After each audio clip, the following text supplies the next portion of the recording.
السلام علیکم ناظرین، ناول آج کا جو ہے نصیبوں جدی، اس کا پارٹ 3 آپ کو سنانے جا رہے ہیں۔ تو اگر آپ نے پارٹ 1 اور 2 نہیں دیکھے تو پہلے پلیز وہ دیکھ آئیے گا، وہاں کا چکر لگائیں۔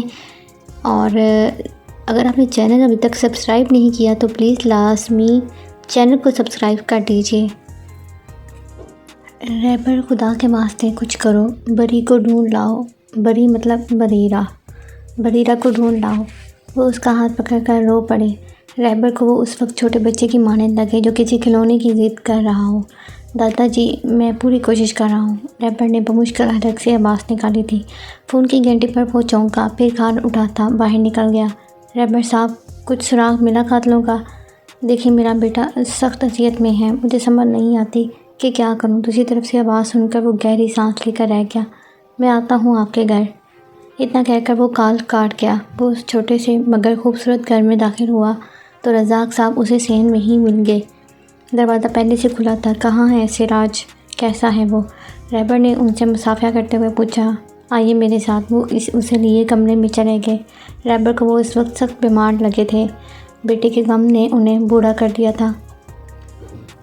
سراج بستر پر اوندا پڑا تھا، چہرہ دروازے کی طرف ہی تھا۔ رہبر کو دیکھ کر اٹھ بیٹھا مگر کچھ بولا نہیں۔ میں آتا ہوں ابھی۔ رزاق صاحب پلٹ گئے۔ رہبر دھیرے دھیرے چلتا ہوا بستر پر بیٹھ گیا۔ کیوں تباہ کر رہے ہو خود کو بھی اور والدین کو بھی اذیت دے رہے ہو؟ وہ اس کے اندر کو دھنسی ہوئی آنکھوں کو دیکھ کر ہمدردی سے بولا۔ سراج اس کا بچپن کا کلاس فیلو تھا۔ اپنی مصروفیت سے بہت کم ہی فرصت ملتی تھی۔ کئی سالوں سے وہ دونوں ملے نہیں تھے۔ چند دن پہلے ہی وہ تھانے میں ملے تھے۔ سراج عبادت نامی لڑکی کی گمشدگی کی رپورٹ درج کرنے آیا تھا۔ 2 دن پہلے ہی اس لڑکی کی لاش مسخ شدہ حالت میں ملی تھی۔ رہبر وہاں نہیں جا سکا کیونکہ 1 دن پہلے ہی صبح بریرہ جو اس کی سگی بہن ہے کالج جانے کے لیے گھر سے نکلی مگر لوٹ کر نہ آئی۔ وہ کالج بھی نہیں گئی تھی۔ کیا کروں، جیا نہیں جاتا، لگتا ہے سب ختم ہو گیا۔ سراج کی آواز میں کرب تھا۔ جانے والے لوٹتے نہیں ہیں سراج، مگر جو زندہ ہیں ان کی تو قدر تو کرو۔ کل کو یہ بھی نہ رہے تب کیا کرو گے؟ سراج نے رہبر کو سر اٹھا کر دیکھا۔ اپنے بوڑھے ماں باپ کو دیکھو، ترس کھاؤ ان پر، تمہارے غم میں مر جائیں گے وہ اس کا کندھا تھپتھپا کر اٹھ گیا۔ کچھ کھاتے جائیں گے، چائے ہی پی لیں۔ باہر سے رزاق صاحب کی آواز آئی جو اسے روک رہے تھے۔ سراج بس گم سم سا دروازے کو گھورتا رہا جہاں سے ابھی رہبر گزرا تھا۔ وہ پولیس انسپکٹر تھا۔ دادا اور بہن کے علاوہ دنیا میں کوئی نہیں تھا۔ جان سے پیاری بہن کی گمشدگی پر اس کا دل ہول گیا تھا مگر دادا کو سنبھال رہا تھا۔ دن رات ایک کر دیے مگر کوئی سراغ نہیں مل رہا تھا۔ کچھ دن پہلے دادا نے اس کا تذکرہ کیا تھا کہ بری اس لڑکی کی جان بچانا چاہتی تھی جسے انہوں نے ہاسپٹل پہنچایا تھا۔ دادا کے سختی سے منع کرنے کے باوجود وہ تو چپ ہو گئی تھی مگر شاید وہ ٹھان چکی تھی کہ یہ خطرہ مول لے کر ہی رہے گی۔ دادا تو اس طرف سے مطمئن تھے مگر اب اس کی گمشدگی اور اچانک ہی عبادت کی مسخ شدہ لاش کا مل جانا رہبر کو تشویش ہونے لگی تھی مگر وہ اس وقت کچھ سمجھ نہیں پا رہا تھا۔ وہ مزید کڑیاں جوڑتا مگر دادا پر مائنر ہارٹ اٹیک کے حملے نے اس کے سوچنے کی صلاحیت وقتی طور پر سلب کر دی تھی۔ ان کی جان خطرے سے باہر تھی مگر وہ بے حد کمزور ہو چکے تھے۔ مزید اذیت وہ جھیل نہیں سکتے تھے۔ افشاں ڈسچارج ہو چکی تھی۔ اسد پہلے سے زیادہ اس کا خیال رکھتا تھا۔ آفس سے فی الحال وہ چھٹی پر تھا۔ اس کی کیئر سے وہ بہتر ہو رہی تھی۔ پھوپھو، میں نے کوشش کر کے دیکھ لیا مگر وہ میرے قابو نہیں آتا، نہ جانے کس مٹی سے بنی ہے وہ افشاں۔ اسد کی ذرا سی توجہ سے سب کچھ بھول گئی۔ ٹپیکل عورت۔ زوفشاں جلائی ہوئی تھی۔ اسے اپنے کی کیفے والی بے عزتی اور اپنے بوائے فرینڈ کا اسے بے عزت کر کے بریک اپ کر جانے پر اسد پر غصہ تھا۔ وہ اس سب کا ذمہ دار اسے ہی ٹھہرا رہی تھی۔ اس دن کیفے سے جب وہ غصے سے باہر نکلی تھی تو وہ لڑکا اس کے پیچھے لپکا تھا۔ سڑک کے پاس پہنچ کر اس نے زوفی کا ہاتھ تھاما تو زوفی نے طیش میں آتے ہی اسے تھپڑ دے مارا۔ وہ اس وقت شدید غصے میں تھی اس لیے وہ کچھ سمجھ نہ سکی۔ وہ لڑکا ہکا بکا اپنے گال پر ہاتھ رکھے اسے دیکھنے لگا۔ زوفی ایک لمحے کو ساکت ہو گئی۔ تم جیسی لڑکیاں اس قابل ہی نہیں ہوتی کہ انہیں عزت دی جائے۔ Bloody bitch, go to hell. وہ غصے سے پھنکارتا ہوا اسے اوقات دکھا کر پلٹ گیا۔ زوفی نے آگے بڑھ کر اسے روکنا چاہا مگر وہ زن سے اپنی گاڑی بھگا لے گیا۔ اگلے کئی روز وہ اسے منانے میں لگی رہی مگر وہ اسے بلاک کر چکا تھا۔ 2 دن بعد وہ کسی اور لڑکی کے ساتھ ہنستا ہوا گھوم رہا تھا۔ وہ کافی امیر کبیر لڑکا تھا۔ زوفی اسے کھونے پر سخت غصے میں تھی اور یہی غصہ وہ اسد سے بدلہ لے کر ٹھنڈا کرنا چاہ رہی تھی۔ تم کوشش کرتی رہو، بلکہ ابھی اس کے کمرے میں چلو، نصرت نے اسے اکسایا تھا۔ ہائے اسد، کیا تم فری ہو؟ زوفی انجان تھی کہ اسد اس کی اور نصرت کی ساری چالاکیاں سمجھ چکا ہے۔ اسد اسے دیکھ کر لب بھیج گیا۔ افشاں نے لیٹے لیٹے ہی نظر گھما کر اسے دیکھا، پھر اسد کو۔ میں فی الحال مصروف ہوں، افشاں کو سوپ پلانا ہے، وہ اپنا کوٹ اتار کر الماری میں لٹکاتا ہوا بولا۔ کچھ دیر بعد ملازمہ سوپ لے آئی۔ زوفی بس اسد کے سخت تاثرات پر ہی ٹھٹک گئی تھی۔ اسے رات سے اس اندھیرے کے کمرے میں بند کر دیا گیا تھا۔ وہ بھوکی پیاسی وہیں پڑی تھی، فرار کا کوئی راستہ نہیں تھا۔ اسے سمجھ نہیں آ رہا تھا کہ کیا کرے، کمزوری نے کہاں سے جسم لرز رہا تھا۔ تبھی دروازہ کھلا، وہ کھانا لے کر اندر آیا۔ اسے کھا لو، شام کو نکاح ہے ہمارا، مجھے تم بگڑے ہوئے حلیے میں نہیں چاہیے۔ شام کو میں لڑکی بھیج دوں گا تمہیں تیار کرنے کے لیے۔ وہ ٹرے پٹک کر کمرے کی بتی جلا کر الٹے قدموں چلے گیا۔ کمرہ روشنی میں نہا گیا تھا۔ وہ کمرہ خالی تھا۔ ایک جانب زمین پر گدا لگا ہوا تھا اور ایک طرف میز اور کرسی پڑی تھی۔ وہ کونے میں گٹری بنی بیٹھی تھی۔ دھیرے سے اٹھ کر آگے آئی اور کھانا کھانے لگی۔ کھانے کے بعد اس نے کمرے کا جائزہ لیا۔ کمرے میں کوئی کھڑکی نہیں تھی۔ وہ ابھی تک ہسپتال والے نیلے گاؤن میں ملبوس تھی۔ اٹیچ واش روم موجود تھا، مگر اس میں چھوٹا سا روشن دان تھا جس سے باہر اس کا نکلنا ناممکن تھا۔ وہ بے بسی کی حالت میں گدے پر بیٹھی ہوئی رونے لگی۔ کالج کے لیے نکلتے ہوئے اس کا ذہن بھی عبادت کی طرف ہی لگا ہوا تھا۔ گاڑی پر ایک چھوٹی سی مارکیٹ سے گزری تو یکدم اس کی نظر اس پر پڑی۔ ہاں، وہ وہی تھا جو اس دن عبادت کو ہسپتال سے گھسیٹ کر لے جا رہا تھا۔ اس نے گاڑی کو بریک لگائی اور نیچے اتری۔ وہ کسی بیوٹی پارلر کے باہر کھڑا تھا۔ کچھ دیر بعد وہ اندر داخل ہو گیا۔ بریرہ بھی اس کے پیچھے ہی لپکی۔ پارلر خالی پڑا تھا، شاید بیوٹیشین واش روم میں تھی۔ یہ چھوٹا سا پارلر تھا جسے ایک غریب عورت چلاتی تھی۔ رباب کو جب کوئی نظر نہ آیا تو وہ پلٹا، مگر سامنے بریرہ کو دیکھ کر رکا۔ جی کہیے، کیا کام ہے؟ بڑی نے خود کو کمپوز کیا۔ یہ پارلر تمہارا ہے؟ اس نے پوچھا۔ جی میں کام کرتی ہوں یہاں، وہ بولی، مگر زبان لڑکھڑا رہی تھی، کہیں اندر خوف بھی تھا۔ مجھے شام کو اپنی دلہن تیار کروانی ہے، مگر میرے گھر چلنا پڑے گا، پیمنٹ کی فکر نہیں کرنی، وہ تفصیل سے بولا۔ بالکل ہو جائے گا، آپ ایڈریس دے دیں، وہ بے چینی سے بولی۔ اسے ڈر تھا کہ بیوٹیشین نہ آ جائے۔ وہ دوپہر 3 بجے اسی جگہ پر میں تمہیں پک کرنے آؤں گا، وہ اسے کہہ کر چلا گیا۔ بریرہ نے گہری سانس چھوڑی تھی۔ اسے اپنے بھائی کی طرح پولیس انسپکٹر بننے کا بہت شوق تھا۔ اس دن عبادت کو دیکھنے کے بعد اس 19 سالہ بے وقوف اور کم عمر لڑکی نے اور کم عقل لڑکی نے ٹھان لی کہ وہ اس کی مدد کرے گی۔ وہ اپنی اسی کم عقلی کی وجہ سے وہ پارلر کے سامنے والے کیفے میں صبح سے بیٹھی رہی۔ 3 بجے سے کچھ دیر پہلے وہ پارلر کے سامنے جا کر کھڑی ہو گئی۔ اس نے مارکیٹ سے میک اپ کٹ خرید کر اپنے پاس رکھ لی تھی تاکہ رباب کو شک نہ ہو۔ اپنی گاڑی وہ کالج کے گیٹ پر کھڑی کر آئی تھی۔ 3:15 بجے رباب کی گاڑی وہاں پہنچی تھی۔ بری اس میں سوار ہو گئی۔ عجیب پاگل ہے، اکیلی ہی چل پڑی ہے، رباب نے سوچا۔ اسے لگا تھا وہ اپنے ساتھ کسی مرد کو ضرور رکھے گی، مگر وہ اکیلی تھی۔ ہوگی کوئی غریب، پیسے کی لالچ میں چل پڑی۔ اس نے کندھے جھکائے۔ اسے ڈر نہیں تھا کہ وہ پکڑا جائے گا، کیونکہ عبادت سے نکاح ہوتے ہی پھر دنیا کی کوئی طاقت اس سے باز پرست نہیں کر سکتی تھی۔ اس لیے وہ مطمئن ہو کر اسے شہر سے باہر ایک کالج میں لے گیا جو اس نے اپنے عیاشیوں کے لیے ہی بنوایا تھا۔ وہ اکثر اپنی گرل فرینڈ کے ساتھ بھی وہاں جاتا تھا۔ بریرہ کے خوف میں اضافہ ہوتا جا رہا تھا۔ اسے لگ رہا تھا کہ اس نے غلطی کر دی ہے۔ وہاں پہنچ کر اس نے بیگ کھول کر فون نکالنا چاہا تاکہ کم از کم رہبر کو میسیج ہی کر دے، مگر اس کا دل دھک سے رہ گیا۔ وہ اپنا فون گاڑی میں بھول گئی تھی۔ اچھی بری ہو چکی ہے، اب تو اٹھ جا، ہم نوکر ہیں جو تیرے بستر پر کھانا لا کر دیں گے۔ نصرت نے ملازمہ کو کھانا افشاں کے کمرے میں لے کر جاتے دیکھا تو وہ اٹھ کر وہ بھی اس کے کمرے میں گھس گئی۔ میری طبیعت ٹھیک نہیں ہے، وہ ملازمہ سے کھانا لے کر ٹیبل پر رکھتی ہوئی بولی۔ کیا ہوا ہے تیری طبیعت کو؟ بچہ پیدا کرنا کوئی انوکھا کام نہیں ہے، میں نے بھی کیے ہیں، مگر ایسے چونچلے نہیں کیے کبھی، وہ تیز نظروں سے اسے گھورتی ہوئی بولی، جو اب کھانا کھانے میں مصروف تھی۔ ملازمہ جا چکی تھی۔ پھوپھو میں اسد کے ساتھ جا رہی ہوں فرینڈ کے گھر، زوفی ٹک ٹک کرتی اٹھلاتی ہوئی بولی۔ افشاں نے کوئی رسپانس نہ دیا۔ جاؤ تم خیر سے، وہ اسے رخصت کر کے افشاں کی طرف پلٹ گئی۔ بہت جلد میرا بیٹا تمہیں طلاق دے کر زوفی سے شادی کر لے گا، بس تم دیکھتی جاؤ، وہ نخوستے کہہ کر پلٹ گئی۔ افشا نے نام آنکھوں سے کھانے کی ٹرے پرے کر دی۔ سب کچھ دھندلا سا ہو گیا تھا۔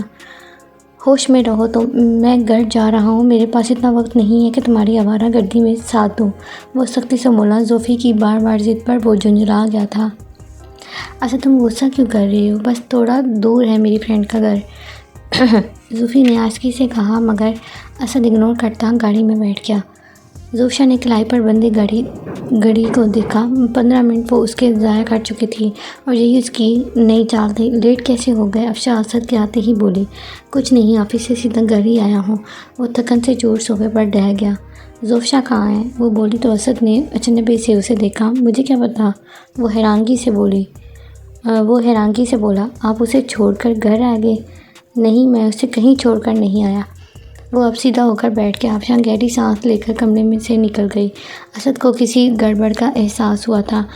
اسد مجھے قریب ہی آئس پارلر پر چھوڑ کر آ گیا تھا۔ آپ کو پتہ ہے اس بیوی سے اس نے کتنی باز پرس کرتی ہے اس کی بیوی، اس لیے وہ اس کی نظروں میں نہیں آنا چاہ رہا تھا۔ زوفشا ٹیڑھی نظر سے افشا کو کمرے سے نکلتا دیکھ کر نصرت سے بولی، یوں ظاہر کیا جیسے اسے افشا کی موجودگی کا علم ہی نہیں۔ زوفشا، اسد کی جھپاتی ہوئی آواز پر وہ اچھل پڑی۔ وہ اسے ایک چھوٹے سے کمرے میں لے گیا۔ اس گھر میں اسے کوئی دکھائی نہیں دے رہا تھا۔ وہ رباب کے پیچھے لرزتے ہوئے آہستہ آہستہ اندر چلی جا رہی تھی۔ عبادت کی آنکھ کھٹکے پر کھلی۔ کوئی دروازہ کھول کر اندر داخل ہوا تھا۔ وہ ایک دم سیدھی ہو گئی۔ رباب کے پیچھے وہی لڑکی تھی۔ عبادت نے ایک لمحے میں اسے پہچان لیا تھا۔ کپڑے میں رہتا ہوں، تم اسے دلہن بناؤ۔ رباب پلٹ گیا اور تھوڑی دیر بعد ایک تھیلا بریرہ کو تھما کر واپس پلٹ گیا۔ تو تم وہی ہو نا جو ہسپتال سے بھاگی تھی؟ بریرہ نے حیرت سے کہا۔ عبادت نے تیزی سے نفی میں سر ہلایا، مگر بریرہ اسے پہچان چکی تھی۔ دلہن تیار ہے، میں چلتی ہوں۔ رباب مولوی اور گواہوں کے ساتھ مصروف تھا۔ آواز پر پلٹا۔ بریرہ چہرے پر ماسک لگائے سر کو چادر سے ڈھانپے باہر نکل رہی تھی۔ یہ پیسے اسے دے دو، وہ چلی گئی ہے جاہل۔ رباب نے جیب سے 5000 کے کئی نوٹ نکال کر ایک لڑکے کو دیے تو وہ باہر بھاگا۔ پیسے دے کر وہ واپس لوٹا تو رباب دلہن لینے جا چکا تھا۔ نکاح کی تیاریاں پوری تھیں۔ وہ دروازہ کھول کر اندر داخل ہوا تو وہ کرسی پر پیٹھ موڑے بیٹھی تھی۔ دلہن کا جوڑا جوں کا توں میز پر پڑا تھا۔ عبادت تم، وہ غصے سے دانت پیستا آگے بڑھا مگر اسے پلٹتا دیکھ کر دنگ رہ گیا۔ وہ عبادت نہیں تھی، وہ پارلر والی تھی۔ تم، عبادت کہاں ہے؟ وہ چیخا تھا۔ پھر ایک دم اسے وہ لڑکی یاد آئی جو ابھی باہر نکل کے گئی تھی۔ مطلب وہ عبادت تھی؟ وہ مولوی صاحب میں اتنا مگن تھا کہ وہ غور ہی نہیں کر پایا تھا۔ وہ تیزی سے باہر کی طرف لپکا مگر بریرہ نے ایک دم اس کا بازو پکڑ لیا۔ قریب پڑا گلدان اس نے پوری طاقت سے اس کے سر پر دے مارا۔ وہ گرتی پڑتی بھاگتی ہوئی جا رہی تھی۔ لڑکے کے دیے ہوئے پیسے اس کی مٹھی میں بند تھے۔ منزل کیا تھی اسے نہیں پتا تھا، مگر اس وقت یہاں سے اسے دور جانا تھا، بہت دور۔ شام کے سائے گہرے ہو رہے تھے۔ وہ سڑک پر پہنچنے میں کامیاب ہو گئی۔ گرمی کی شدت سے اس نے چہرے سے ماسک ہٹا لیا۔ دوپٹہ ڈھیلا کر کے وہ ایک جگہ سانس لینے کو رکی۔ بیٹا تم؟ عبادت، اچانک ہی کسی کی حیرت زدہ آواز پر اس کا دل اچھل کر حلق میں آ گیا۔ وہ تیزی سے اسے اندھا دھند بھاگنے لگی۔ عبادت رکو، میں رمیز ہوں۔ پیچھے سے آواز آئی تو وہ رک گئی۔ پلٹ کر دیکھا تو وہ رمیز انکل تھے، وہی جو دادی کی زندگی میں بزنس سنبھالتے تھے۔ دادی کی موت کے بعد وہ اب ان کا چہرہ دیکھ رہی تھی۔ گلدان سر پر لگتے ہی ایک لمحے کو اس کا سر چکرایا۔ خون کا فوارہ اس کے سر سے ہوتا ہوا کپڑے بھی رنگین کر گیا۔ بریرہ لمحے کے 1000ویں حصے میں گلدان زمین پر پھینکتی وہاں سے بھاگی تھی۔ پکڑو اسے، پکڑو سالی کو۔ رباب لڑکھڑاتا ہوا باہر نکلا اور اپنے آدمیوں کو آواز دینے لگا۔ وہ سب بریرہ کو بھاگتے ہوئے دیکھ کر حیران تھے۔ رباب کے چلانے پر اس کے پیچھے دوڑے اور اس پر جھپٹ پڑے۔ وہ کمزور لڑکی ان سب کے سامنے کیا تھی؟ اسے گھسیٹ کر وہ واپس لے آئے۔ مولوی صاحب کو رخصت کر کے رباب نے ایک آدمی سے کہہ کر بینڈیج کروائی۔ کچھ آدمی عبادت کی تلاش میں بھی گئے مگر ناکام لوٹے۔ دور دور تک اس کا کوئی پتہ نہیں تھا۔ بریرہ کو اسی کمرے میں بند کر دیا گیا تھا جہاں وہ پہلے عبادت تھی۔ وہ مسلسل چیخ رہی تھی۔ رباب نے غصے میں آ کر وہ کمرے میں گیا۔ وہ بہت مار پیٹ کر کے اس پر غصہ نکالا۔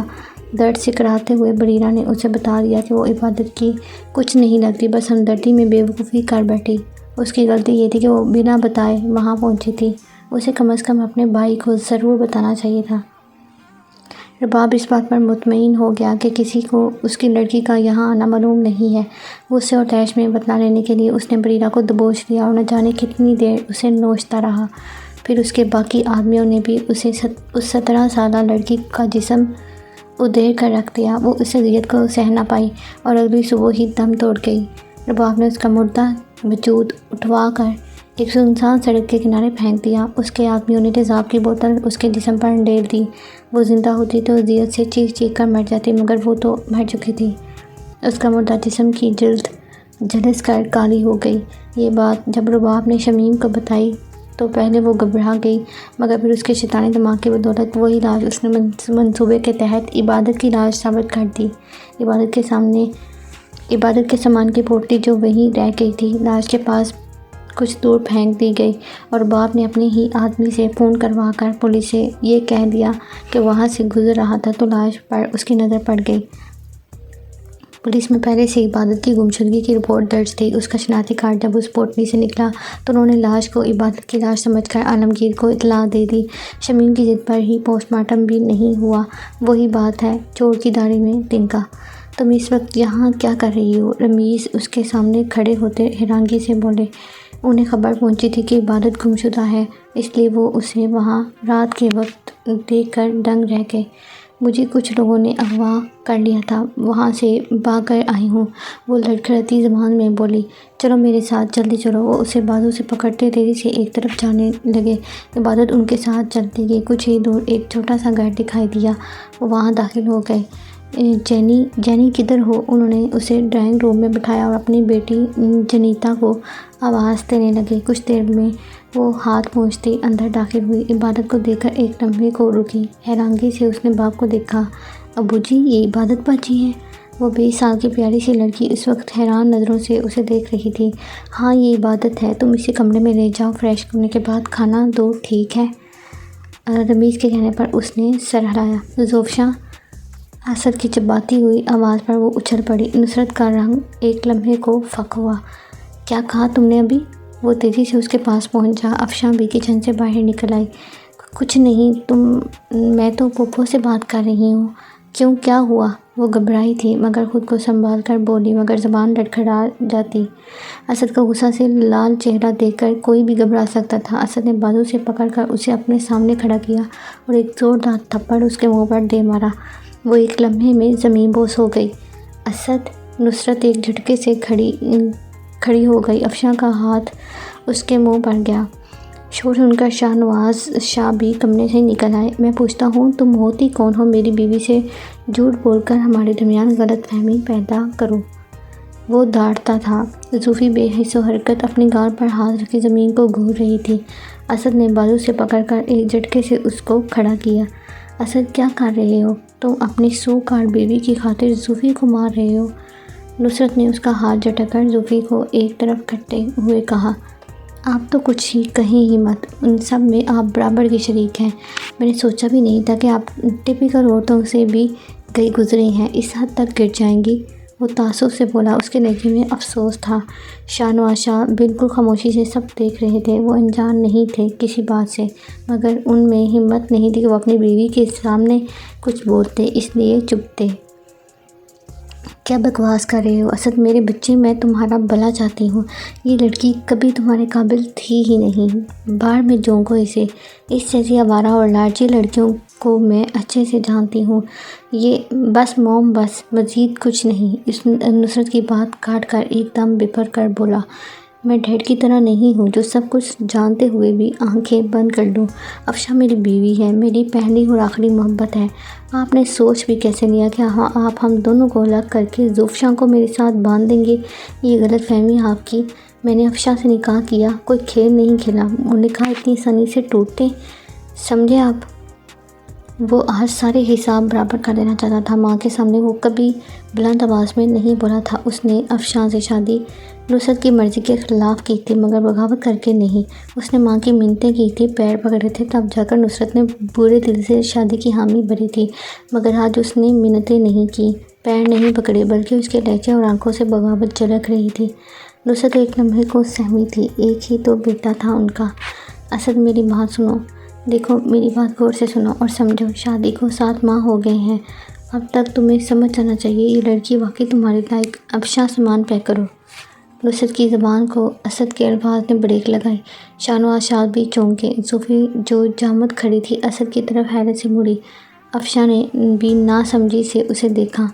ہم اس گھر میں 1 سیکنڈ بھی نہیں رکیں گے، سامان پیک کرو فوراً۔ اس کی آواز بلند ہو گئی تھی۔ اسد تم ہوش میں تو ہو؟ کیا کہہ رہی ہو؟ شاہنواز شاہ نے پہلی بار منہ کھولا۔ کچھ مت بولیں ڈیڈ، آپ خاموش ہی اچھے لگتے ہیں، آپ کے الفاظ میں دم نہیں ہے۔ وہ اس کی طرف بھاگی مگر وہ کمرے کا دروازہ بند ہو چکا تھا۔ وہ کافی دیر اس کے کمرے کے باہر کھڑی آوازیں دیتی رہی مگر وہ اب بھی خاموش تھی۔ اسد میری بات سنیں، کچھ گھر چھوڑنے کی کیا ضرورت ہے؟ وہ اسد کو اٹیچی کیس میں کپڑے ٹھونستا دیکھ کر پریشانی سے بولی مگر وہ نظر انداز کرتا رہا۔ اسد پلیز سنیں تو، افشاں پیکنگ کرو، ہم یہاں نہیں رہیں گے۔ تم نے میری بات مانی ہے یا نہیں؟ اسد کے سرد لہجے پر وہ چپ رہ گئی۔ اسد بیٹا ایک بار رکو، دیکھو ہم بیٹھ کر بات کر لیتے ہیں۔ شاہنواز شاہ رات کے وقت لاؤنج میں بیٹھے تھے جب اسد اور افشاں کو بیگ گھسیٹتے باہر آتا دیکھ کر بوکھلا گئے۔ ڈیڈ یہ ضروری ہے ورنہ موم کبھی میرا گھر بسنے نہیں دیں گی، آپ پلیز مجھے جانے دیں۔ اسد نے ان کے ہاتھ پر ہاتھ رکھ کر دھیرے سے کہا تو شاہنواز نے سر ہلا دیا۔ اسد اسی لیے رات کے وقت نکلا تھا تاکہ نصرت ان دونوں کو روک نہ سکیں۔ وہ اس وقت اپنے کمرے میں تھی۔ شاہنواز نے افشاں کے سر پر ہاتھ پھیرا۔ اسد رات کے اندھیرے میں خاموشی سے گاڑی نکال کر نکل گیا۔ امی اور بھائی دونوں کے مار ڈالا۔ ابو اور میں کسی طرح جان بچا کر باغ نکلے اور یہاں چھپ گئے ہیں۔ 3 ماہ سے ہم لوگ چھپتے چھپاتے پھر رہے ہیں۔ آپ کی چچی اور چچا نے ابو کو فورس کیا کہ وہ سارے وصیت کے پیپرز جلا دیں اور نقلی کاغذات تیار کر دیں تاکہ ساری جائیداد کے وارث وہ خود ہو جائیں، مگر ابو کے انکار پر ان لوگوں نے یہ سب کیا۔ جب نیتا اسے بتاتی جا رہی تھی اس کی آنکھیں حیرت سے پھٹی جا رہی تھیں۔ 1 سال بعد وہ کالج کے گیٹ سے باہر نکلا تو ایک لمحے کو ٹھٹک گیا۔ وہ گاڑی کے ساتھ ٹیک لگائے کسی کا انتظار کر رہی تھی۔ وہ وہیں کھڑا اسے دیکھ رہا تھا۔ کیا میرا فوبیا اتنا بگڑ گیا ہے کہ مجھے کالج میں بھی وہی دکھائی دیتی ہے؟ سراج الدین نے سوچا۔ اس کے پاس سے تیزی سے ایک لڑکی بھاگتے ہوئے گزری تھی۔ عبادت ابو، میں بہت خوش ہوں، میرے اتنے اچھے مارکس آئے ہیں۔ وہ اس کے گلے لگے خوشی سے چیخی تھی۔ عبادت سراج کی طرف متوجہ نہیں تھی۔ سراج کھڑا بس اسے دیکھتا رہ گیا۔ وہ کچھ دیر ہنس کر بات کرتے ہوئے گاڑی میں بیٹھ گئے۔ سراج الدین ہوش میں آتا اس کی طرف لپکا مگر گاڑی آگے جا چکی تھی۔ وہ تیزی سے دھڑکتے دل کے ساتھ اپنی گاڑی میں آ کر بیٹھ گیا۔ تو کیا وہ زندہ ہے؟ اس کی ہم شکل بھی تو ہو سکتی ہے نا؟ وہ زندہ کیسے ہو سکتی ہے؟ اپنے ہاتھوں سے دفنایا ہے اسے مگر چہرہ تو نہیں دیکھا نا؟ وہ تو جل گیا تھا۔ وہ بے شمار سوالات کے ساتھ گاڑی میں اپنے گھر کی طرف بگا لے گیا۔ پچھلے 1 سال میں بہت کچھ بدلا تھا۔ سراج الدین کی ماں کی اچانک موت نے اسے جھنجھوڑ کر رکھ دیا تھا۔ ابا فالج کے اٹیک نے اسے ہلا کر رکھ دیا تھا۔ کالج میں اس کی سرکاری نوکری تھی، اس نے محنت کی اور ترقی بھی ہوئی۔ رزاق صاحب کے پیر نکار ہو چکے تھے۔ ایک بڑے سے گھر میں وہ نوکروں کے بیچ رہتے تھے جو ہر وقت ان کی خدمت میں مامور تھے۔ سراج کالج کے بعد بچوں کو ٹیوشن پڑھاتا تھا۔ رزاق صاحب ویل چیئر پر بیٹھ کر چند بچوں کو پڑھاتے تھے تاکہ وقت گزرتا رہے۔ عبادت کی موت کی خبر نے اسے پاگل کر دیا تھا۔ ریپر کے ساتھ اور اس کی حوصلہ دینے پر زندگی کی طرف لوٹ تو آیا مگر عبادت کو بھلا نہ سکا تھا۔ اس کا سامنا سا سراپا ہر وقت اس کی آنکھوں میں رہتا تھا۔ وہ اسے مسلسل اپنے گھر میں دکھائی دیتی، کبھی نخرے کرتی تو کبھی خفا ہوتی۔ اسے فوبیا تھا مگر آج اسے فوبیا نہیں بلکہ عبادت ہی دکھی تھی۔ وہ پہلے سے زیادہ خوبصورت ہو چکی تھی۔ سراج اب کل کا انتظار کر رہا تھا تاکہ جنیتا سے مل کر حقیقت جان سکے کیونکہ جنیتا اس کی ہی اسٹوڈنٹ تھی۔ بدر کو دودھ پلا کر اس نے جھولے میں لٹایا اور خود نہانے چلی گئی۔ اسد نے کچھ دیر میں آ جانا تھا، پھر وہ اپنی شادی کی سالگرہ منانے باہر جانے والے تھے۔ نہا کر وہ باہر نکلی تو بدر سو چکا تھا۔ جلدی سے تیار ہو کر اس نے بدر کا فیڈر اور پیمپر وغیرہ بیگ میں ٹھونسنے اور سینڈل پہننے لگی۔ اتنے میں گاڑی کا ہارن بجا تو وہ بدر کو ہولے سے گود میں اٹھاتی بیگ پکڑے گھر سے باہر نکلی۔ ملازمہ کو دروازہ بند کرنے کا وہ کہہ چکی تھی۔ اتنی دیر لگا دی آنے میں، مجھے پہلے ہی پتا تھا آپ لیٹ آؤ گے، اس لیے تیار ہونے میں مجھے کوئی جلدی نہیں تھی۔ فرنٹ سیٹ پر بیٹھتے ہوئے وہ اسد سے مخاطب ہوئی۔ میرا ہیرو سو رہا ہے، اس کے بغیر مزہ نہیں آئے گا، جگاؤ اسے۔ اسد پوری طرح بدر کی طرف متوجہ تھا۔ رہنے دے، اسے مت جگائیں، رونا پیٹنا ڈال لے گا، پھر ہم سکون سے گھوم نہیں سکیں گے۔ افشاں نے اسد کو ٹوکا مارا۔ چاند اتر آیا ہماری گاڑی میں۔ اسد اب افشاں کی طرف متوجہ ہوا تو اس کے خوبصورت سراپے کو بغور دیکھتے مسکرا کر بولا، بس کے ہی ماریں گے یا چلیں گے بھی؟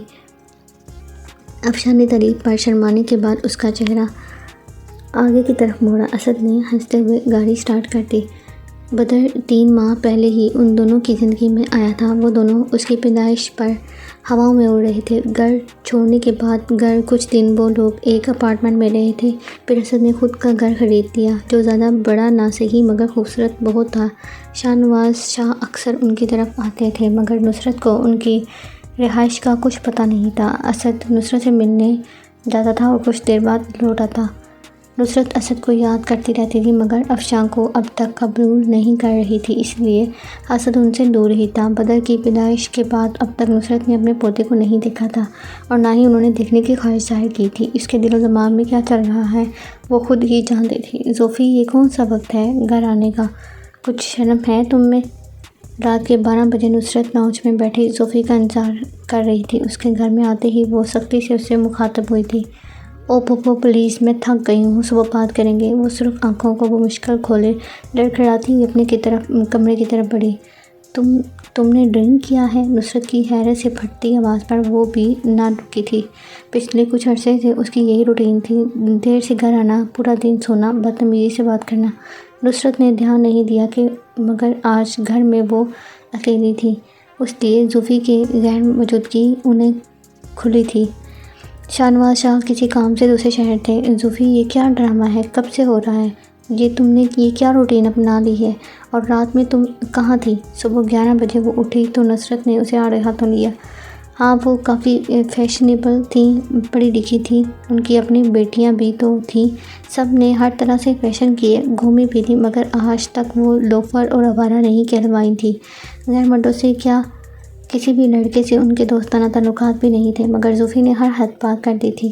لڑکوں کے ساتھ گھومنا پھرنا اس کے لیے عام بات تھی۔ نصرت نے اسے کئی بار منع کیا تھا، مگر سختی نہیں کی تھی، لیکن آج کم آن پھپھو، آپ شروع ہو گئی صبح صبح، زوفی نے بیزارگی سے کہا۔ تم میرے بھائی کی امانت ہو، ذمہ داری ہو میری، پوچھنا میرا حق ہے، لیکن تم حد سے بڑھ رہی ہو۔ وہ غصے میں بولی۔ آواز کنٹرول میں رکھو نصرت بیگم، وہ تمہاری بلونڈی نہیں ہے۔ جوشیلی آواز پر وہ پلٹی۔ زوفی مسکرا کر اٹھی تھی۔ موم، زوفی سامنے کھڑی عورت کے گلے لگی تھی۔ بھابھی آپ؟ اچانک نصرت نے حیرانگی سے کہا۔ میرا گھر ہے، ظاہر ہے میں نہیں آؤں گی کیا؟ وہ ٹک ٹک کرتی زوفی کو ساتھ لگائے آگے بڑھی۔ جی آپ کا ہی گھر ہے، جب چاہیں آئیں، میں تو بس۔ نصرت نے مسکرا کر خوش اخلاقی سے آگے بڑھتے ہوئے کہا۔ ہاں بالکل میرا ہی گھر ہے، شام تک تمہیں ثبوت بھی مل جائے گا۔ فی الحال یہ بتاؤ میری بیٹی پر کیا روک جمایا جا رہا تھا؟ اوقات ہے اتنی تمہاری؟ وہ درستی سے بولی تو نصرت ایک لمحے کو سکتے میں آ گئی۔ نہیں، میں تو اسے سمجھا رہی تھی۔ بیٹھیے نا، بیٹھ کر بات کرتے ہیں، میں کچھ منگواتی ہوں آپ کے لیے۔ نصرت نے عجیب کشمکش کے عالم میں کہا۔ اسے اپنی بھابھی کا یہ روپ عجیب لگا تھا، وہ تو بڑے میٹھے بول بولتی تھی، تو آج کیا ہو گیا؟ تم بول رہی ہو نصرت، میں تمہاری بھابھی ہونے سے پہلے تمہاری بڑی چچا ہوں، روبینہ شاہ۔ وہ روبینہ شاہ جو اپنی چیز کسی کو نہیں دیتی، جانتی ہو تم نے مجھ سے میری چیز چھینی تھی تو کیسے بخشتی تمہیں؟ وہ تنفر سے بولی۔ نصرت ہکا بکا رہ گئی۔ کیا کہہ رہی ہیں آپ؟ مجھے کچھ سمجھ نہیں آ رہی۔ وہ حیرانگی کے عالم میں تھی۔ وہ کالج پہنچ کر گاڑی پارک کر کے آیا تو اپنے کیبن میں کسی لڑکی کو دیکھ کر ٹھٹکا۔ عبادت؟ وہ زیر لب بڑبڑایا، مگر اس کی بڑبڑاہٹ وہ سن چکی تھی۔ کیسے ہو؟ وہ آہستہ سے چلتے ہوئے اس کے پاس آ گئی۔ سراج کی آنکھوں میں سرخ ڈورے واضح تھے، اس کے چہرے پر وہ پہلے والی رونق نہیں تھی۔ وہ عبادت اورنگزیب کا دل دھڑکا جاتی تھی۔ کیسا ہو سکتا ہوں تمہارے بغیر؟ وہ لرزتی ہوئی آواز میں بولا۔ میں کل تمہیں دیکھ چکی تھی، مگر اس وقت میں جلدی میں تھی، اس لیے آج سیدھا یہیں آ گئی۔ وہ کرسی پر بیٹھ گئی۔ سراج اس کے سامنے والی کرسی میں بے یقینی کے عالم میں بیٹھ گیا۔ تو تم سچ میں ہو یا یہ سب میرا فوبیا ہے؟ وہ اتنا ہولے سے بولا جیسے خود سے مخاطب ہو۔ عبادت نے مسکرا کر اس کے ہاتھ پر ہاتھ رکھا۔ میں تمہارے سامنے ہوں تو تم زندہ ہو؟ اچانک سراج کی حیرت میں ڈوبی آواز پر اس نے اثبات میں سر ہلایا۔ رمیز انکل نے اسے بتایا تھا کہ وہ رودابہ بیگم نے مرنے سے پہلے ساری جائیداد عبادت افشاں کے نام کر دی تھی۔ اپنی فیکٹری میں وہ رمیز کے نام کر چکی تھی۔ مرنے سے پہلے ٹھیک ایک دن پہلے انہوں نے اجرت میں رمیز کو فون کر کے ان کی وصیت کے کاغذات تیار کروائے۔ وہ اس میں یہ بھی بیان لکھا تھا کہ اگر انہیں کچھ ہو جاتا ہے تو اس کے ذمہ دار ان کی بہو شمیم خطیب ہوں گی۔ وہ انہیں مارنے کی مکمل منصوبہ بندی کر چکی ہے۔ عبادت اس انکشاف پر دنگ رہ گئی تھی۔ شمیم اور عالم نے مل کر رمیز کی بیوی اور بیٹے کو مار ڈالا تھا، مگر رمیز اور جنیتا جان بچا کر بھاگ نکلے تھے۔ اس وقت وہ ساری جائیداد پر قبضہ کیے بیٹھے ہیں۔ رمیز کے کہنے پر عبادت ان کے ساتھ رہی تھی۔ شمیم اور عالمگیر رباب کے خلاف وہ سارے ثبوت جمع کر رہی تھی۔ کچھ عرصہ بعد اسے خود کی ہی موت کی خبر ملی تھی تو وہ ٹھٹک گئی تھی۔ اسے پورا یقین تھا کہ وہ جلی ہوئی لاش اسی لڑکی کی ہے جو اسے بچانے گئی تھی۔ عبادت کے بھاگ جانے کے بعد یقیناً رباب نے اس لڑکی کو مار ڈالا تھا، مگر افسوس یہ تھا کہ اس کے گھر والوں کو پتہ ہی نہیں لگا پائی تھی۔ وہ انہیں ساری حقیقت بتانا چاہتی تھی۔ سراج ساری بات بنا سانس لیے سنتا رہا۔ عبادت کے انکشافات اسے دہلانے کے لیے کافی تھے۔ اب اس کی عبادت اتنی اذیت جھیل چکی ہے، وہ اسے مرا ہوا تصور کر چکا ہے۔ وہ بس یک ٹک اسے دیکھے گیا۔ سراج، مجھے تمہاری مدد کی ضرورت ہے، بس کچھ دن، اس کے بعد سب سے بدلا لوں گی۔ مجھے پولیس کی مدد چاہیے اور افشاں بھی، ان کا بھی کچھ پتہ نہیں ہے، وہ اپنے سسرال میں نہیں ہیں۔ وہ اپنے آنسو صاف کرتے ہوئے دھیرے سے بولی، میں تمہیں اسد کے گھر لے چلوں گا، مگر اب تم کہیں نہیں جاؤ گی، میرے گھر چلو، میں تمہیں ابو سے ملواؤں گا، انہیں بتاؤں گا کہ تم زندہ ہو۔ وہ گھٹنوں کے بل بیٹھتا اس کے ہاتھ پکڑ کر بولا۔ وہ اس کے چہرے پر پہلے والی مایوسی نہیں تھی، اچانک ہی جیسے اس کے جسم میں آگ لگی، اس کے جسم میں جا آ گئی تھی۔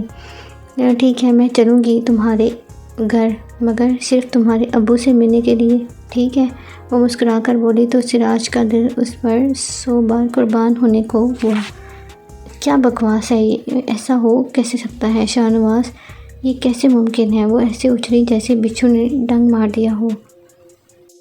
یہ حقیقت ہے نصرت، میں اب اس معاملے میں کچھ نہیں کر سکتا۔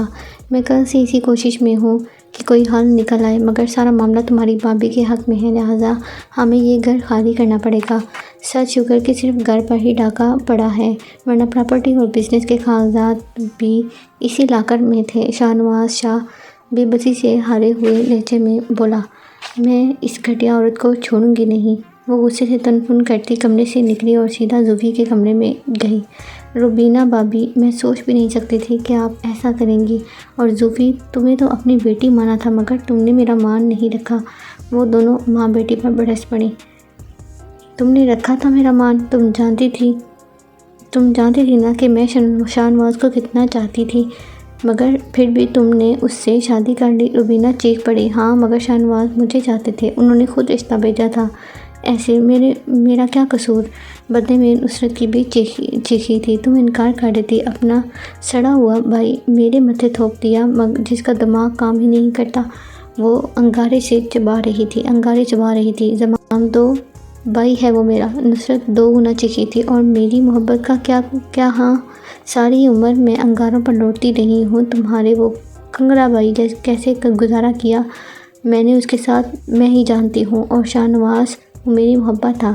روبینہ سینے پر انگلی لگاتی ہوئے گرب سے بولی، تم مجھ سے نہیں، میری دولت سے محبت کرتی تھی، سمجھی؟ شاہ نواز شاہ ایک دم کمرے میں آتے ہی داڑے، نصرت میری بیوی ہے، میری پہلی اور آخری محبت، اسے میری دولت کی کوئی لالچ نہیں تھی، نہ کل اور نہ آج۔ ہاں، وہ ضدی اور خود سر ہے، مگر وہ جیسی بھی ہے میری بیوی ہے، اور میں اپنی بیوی کے سر سے ایسے 10 گھر باڑ دوں گا۔ وہ نصرت کا ہاتھ پکڑے روبینہ کو اس کے اوقات دکھا گئے تھے۔ شاہ نواز، دیکھو، میں تمہارے لیے آئی ہوں، میں نے اس کے پاگل بھائی سے طلاق لے لی ہے، وہ ذہنی مریض میرے لیے تھا ہی نہیں، میں تم سے محبت کرتی ہوں، میں جانتی ہوں تم نصرت سے تنگ ہو، خدارا آج پھر مجھے اس کی خاطر مت ٹھکراؤ۔ روبینہ شاہ نواز کا بازو پکڑ کر منت کرنے لگی تھی۔ آج سے کئی سال پہلے بھی تو وہ یوں ہی اس کی منت کر رہی تھی، مگر شاہنواز نے اسے ٹھکرا کر نصرت سے شادی کر لی، اور روبینہ کے نصیب میں نصرت کا بھائی جو ذہنی مریض تھا اسے کبھی کبھار دوڑا پڑتا تو پاگلوں جیسی حرکتیں کرتا تھا۔ روبینہ نے بہت محبت اور پیسہ لگا کر اپنی فیکٹری کھولی تھی جس پر وہ محبت کرتی تھی، مگر وہ شاہنواز جتنی دولت اکٹھی نہ کر سکی تھی اور نصرت سے بدلے میں جلدی رہی تھی۔ زوفی کی مدد سے اس نے بڑی چالاکی سے نصرت کی لائبریری میں یہ گھر جو اس وقت 3 کروڑ کی مالیت کا تھا اسے اپنے نام کروا لیا تھا۔ پھر اپنے شوہر سے طلاق لے کر وہ سیدھی وہیں پہنچی تھی۔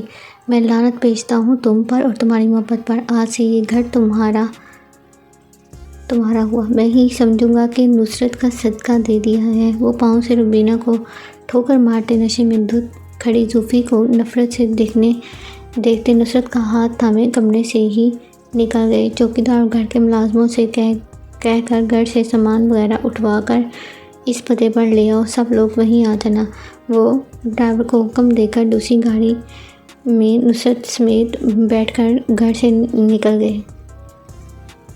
یہ کیا ہو گیا آپی؟ مجھے نہیں پتا تھا کہ مما نے یہ سب کیا، وہ اتنا سب کر سکتی ہیں۔ مجھے لگا سچ میں عبادت گھر سے بھاگی ہے، مگر وہ ایسی سازش کر رہی تھی، مجھے معلوم ہوتا تو میں چپ نہ رہتی۔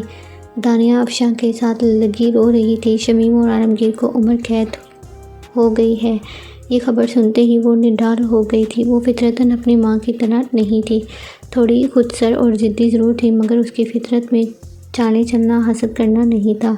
شمیم نے بیٹی کو اپنی ہر کارروائی سے بے خبر رکھا تھا، وہ جو کہتی دانیہ اسی سچ مانتی رہتی۔ عبادت اپنے عاشق کے ساتھ بھاگ گئی ہے، یہ خبر بھی شمیم نے ہی پھیلائی تھی، اور دانیہ یہ بات سن کر حیران رہ گئی، کیونکہ وہ واقف تھی عبادت کے مزاج سے۔ وہ ایسی تو نہیں تھی، مگر ظاہر ہے اسے اپنی ماں کی بات سے اختلاف کیسے ہوتا، سو وہ بھی حیران سے یقین کرنے پر مجبور تھی۔ اپنے ماموں اور ماں باپ کے کارنامے سامنے آنے پر وہ بہت پریشان ہو گئی۔ عالمگیر صاحب نے صرف جعلی کاغذات بنا کر فیکٹری اور گھر اپنے نام کیا تھا، مگر رمیز کی بیوی اور بیٹے کو موت کے گھاٹ اتارنے والے شمیم اور رباب کے آدمی تھے۔ اسد کے وکیل نے بھرپور کوششوں کے بعد عالمگیر کی سزا کم کروا کر 4 سال کر دی تھی۔ عبادت رمیز اور جنیتا کے ساتھ اپنے گھر میں شفٹ ہو گئی۔ رودابہ بیگم نے وہ کوٹھی عبادت کے نام، فیکٹری رمیز کے نام اور زمینیں افشاں کے نام کر دی تھی۔ زندگی اپنے ڈگر پر چلنے لگی تھی۔ سراج نے رزاق صاحب کو لا کر رمیز سے باقاعدہ عبادت کا ہاتھ مانگا۔ رمیز نے عبادت کو اپنی بیٹی مان کر مشکل میں سہارا دیا تھا، سو عبادت نے بھی اس کے باپ کو درجہ دیا تھا۔ فی الحال بات پکی کر دی گئی تھی اور شادی کچھ عرصے بعد طے پا گئی تھی۔ سراج کی خوشی دیدنی تھی، اس کا انتظار لا حاصل نہیں تھا۔ افشاں، یہ لو بدر سو گیا ہے، اسے کمرے میں لے جاؤ، یہ برتن میں سمیٹ دیتی ہوں۔ نصرت نے سوئے ہوئے بدر کو اس کی گود میں دیا۔ ملازمہ چھٹی پر تھی، اس لیے آج کا کام وہ خود نپٹا رہی تھی۔ میں اسے رکھاتی ہوں، برتن میں خود کر لوں گی، آپ رہنے دیں۔ وہ بدر کو لے کر کمرے کی طرف چلی گئی تھی۔ نصرت نے اس کے منع کرنے کے باوجود برتن سمیٹے اور چائے بنا کر لانچ میں آ گئی۔ تبھی افشاں بھی آ گئی۔ یہ لو چائے۔ نصرت نے ایک کپ اس کی طرف بڑھایا تو وہ کپ لے کر وہیں بیٹھ گئی۔ ایک بات کہوں؟ نصرت نے چائے کی چسکی بھری۔ کہیں نہ، پوچھتی کیوں ہیں؟ افشاں نے کہا۔ تمہیں مجھ سے کوئی شکوہ نہیں؟ میں نے تمہارے ساتھ ماضی میں کتنی زیادتیاں کی تھیں۔ نصرت بیگم ہچکچا گئی تھی۔ انہیں یہاں کافی عرصہ ہو گیا تھا، مگر وہ اکثر افشاں سے ہچکچا جاتی۔ وجہ ماضی کی غلطیوں کا پچھتاوا تھا۔ ان غلطیوں کی معافی اب تک وہ نہ اسد سے مانگ پائی تھی اور نہ افشاں سے۔ ہاں، مگر شاہنواز شاہ سے انہوں نے اپنے ہر کیے کی اور رویے کی معافی مانگی تھی۔ انہوں نے مجھ سے مسکرا کر کہا تھا، بیوی ہیں آپ میری، اور بیویاں تو ڈنڈا لے کر چڑھتی ہیں، آپ نے اگر ذرا ڈانٹ ڈپٹ کر دی تو کون سی بڑی بات ہے۔